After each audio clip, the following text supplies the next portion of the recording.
Quarterly exam ப்ரிப்பரேஷனுக்கான day 7க்கான video இது. ஓகேவா? இதில் என்ன கொஷின்லாம் கொடுத்துருக்கேன் அப்படின்னா, identify the type of the conic section. இதுக்கு வந்து எக்ஸசைஸ் 5.3க்கு மேலே வந்து ஒரு 8 ப்ராப்பர்ட்டி கிட்ட கொடுத்துருப்பாங்க. அதை ரெஃபர் பண்ணுங்கள். ஸோ தட் நீங்கள் இது என்ன டைப் ஆஃப் கோனிக் அப்படின்னு கண்டுபிடிச்சிடலாம். ஓகேவா? இதில் equation of tangent and normal கேட்டிருக்காங்களா? ஸோ இந்த ஈக்குவேஷனை வந்து பேரபோலா ஈக்குவேஷனுக்கு மாற்றி கன்ஸ்ட்ரக்ட் பண்ணுங்கள்.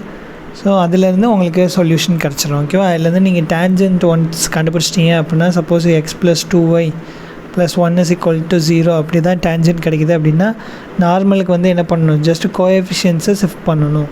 2x - y + some k = 0ன்னு எடுத்துகிட்டு, இந்த k வேணும் அப்படிங்கிறதுக்காக xyக்கு பதிலாக இந்த பாயிண்ட்ஸை கொண்டு வந்து சப்ஸ்டியூட் பண்ணுற மாதிரி இருக்கும். ஓகேவா? ஸோ இதுவும் ஈஸியான கொஷின் தான். மொதல் 2 கொஸ்டின் ரொம்ப ஈஸி.